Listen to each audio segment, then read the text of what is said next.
لوگ دنیا میں السلام ایسے علیکم ہو دوستو، چکے ہیں جنہیں اللہ بڑا ہی تبارک پیارا و تعالیٰ بیان نے پیر اجمل پوری رضا دنیا قادری میں کا، میرا پیر اقتدار و دیا۔ مرشد ایک وقت کا میں پوری بیان، بڑا دنیا ہی کا ایک ہی پیارا بیان، بادشاہ، یقیناً سن کر خوشی دو ہوگی۔ مسلمان تھے دو یاجوج کافر۔ مجوج کی قوم کے بارے میں مسلمانوں میں بیان ہے حضرت اور بڑا ہی سلیمان علیہ خوبصورت السلام بیان ہے۔ اور یقیناً جناب مسلمان جو ہوتا ہے ذوالقرنین علیہ اسے السلام، جو ایمانی اور بات ہوتی ہے، کافروں میں یعنی بخت کہ جو نصر اور ایمان والی بات نمرود، ہوتی ہے، جو یہ دو ایمان کو لوگ ہیں تازہ جنہیں کر اللہ دینے نے والی بات پوری ہوتی ہے، وہ دنیا میں سننی چاہیے اقتدار دیا۔ مسلمان اور کو۔ پھر اس کے تو بعد امید کرتا ہوں آپ کو ویڈیو آنے اچھی والے لگے گی، وقت میں اللہ کم تعالیٰ سے کم امام پوری مہدی ویڈیو کو نہیں تو سارا آدھی تو اقتدار دیکھنی عطا ہے، فرمائے گا اگر دیکھو گے تو دل پوری کو دنیا میں۔ سکون ضرور ملے گا انشاءاللہ۔ حضرت ذوالقرنین کے بارے میں دو روایات ہیں، ایک تو یہ ہے کہ وہ نبی تھے اور ایک یہ ہے کہ نہیں وہ ولی تھے، لیکن مجھے حضرت مولا علی شیر خدا رضی اللہ تعالیٰ عنہ کا قول ملا ہے جس میں آپ نے فرمایا ہے کہ نہیں وہ نبی نہیں تھے۔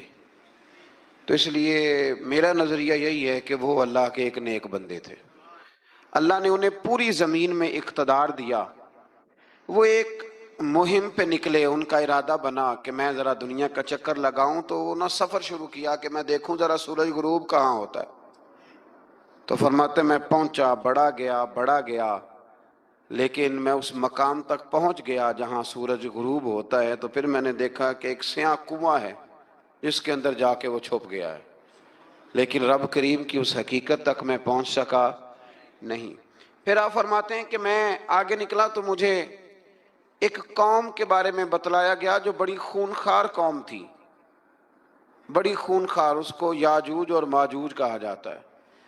یہ قوم اتنی خونخوار تھی کہ یہ درندوں کو بھی کھا جایا کرتے تھے، اتنے لمبے چوڑے ان کے قد تھے، اتنے زیادہ طاقتور تھے کہ سانپ اور بچھو بھی کھا جاتے تھے۔ یہ نکلا کرتے تھے سبزے کے دنوں میں تو ساری کھیتیاں اجاڑ جاتے تھے، ہر چیز تباہ کر جاتے تھے، حتیٰ کہ انسانوں تک کو کھا جاتے تھے۔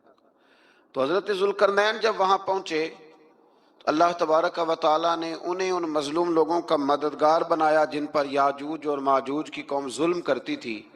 انہوں نے آپ سے کہا کہ حضور مہربانی فرمائیں، اس قوم سے تو ہماری جان چھڑائیں۔ آپ نے فرمایا تم میری مدد کرو۔ انہوں نے کہا حضور کس طرح؟ فرمایا بس جسمانی طور پر میری مدد کرو۔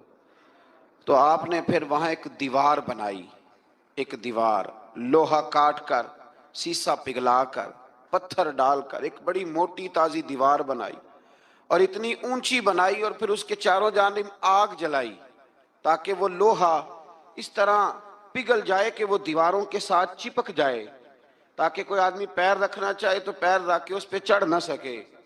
آپ نے وہ دیوار بنائی۔ اب اس قوم کا حال یہ ہوا کہ وہ اس کے اندر قید ہیں، وہ صبح جب اٹھتے ہیں تو اس کو توڑنا شروع کرتے ہیں، توڑتے رہتے ہیں، تو جب شام ہوتی ہے تو ان میں سے ہر روز ایک شخص کہتا ہے اتنی رہنے دو باقی کل کریں گے، لیکن جب وہ سویرے اٹھتے ہیں تو اللہ تعالیٰ اس دیوار کو پھر سے مضبوط فرما دیتا ہے۔ نبی کریم علیہ السلام نے فرمایا قرب قیامت میں ایک وقت آئے گا، قیامت کے قریب جا کے ایک ٹائم ایسا آئے گا کہ اس مخلوق میں سے ہی ایک شخص پکارے گا اور پکار کے کہے گا کہ اب سو جاؤ انشاءاللہ۔ اللہ ان کی زبان پہ جاری کہے گا اب سو جاؤ اور سویرے انشاءاللہ یہیں سے شروع کریں گے۔ تو فرمایا وہ چونکہ انشاءاللہ کہیں گے تو پھر اللہ تبارک و تعالی اگلے دن اس دیوار کو وہیں پہ رکھے گا جہاں رات کو انہوں نے اسے چھوڑا تھا۔ اگلے دن وہ توڑیں گے تو دیوار ساری ٹوٹ جائے گی، اور پھر اللہ تبارک و تعالیٰ کا فضل ہوگا تو مسلمان کی طرف وہ بڑھیں گے، وہ قتل و غارت کریں گے، پھر سے وہی درندگی کریں گے، تو پھر حضرت عیسیٰ علیہ السلام ان کے لیے دعا کریں گے۔ تو دعا کا یہ حال ہوگا کہ ان کے وجود پر کچھ ایسی چیزیں برآمد ہوں گی جن کی وجہ سے وہ مر جائیں گے، ختم کر دیے جائیں گے، قیامت کے قریب جا کے وہ دوبارہ آئیں گے۔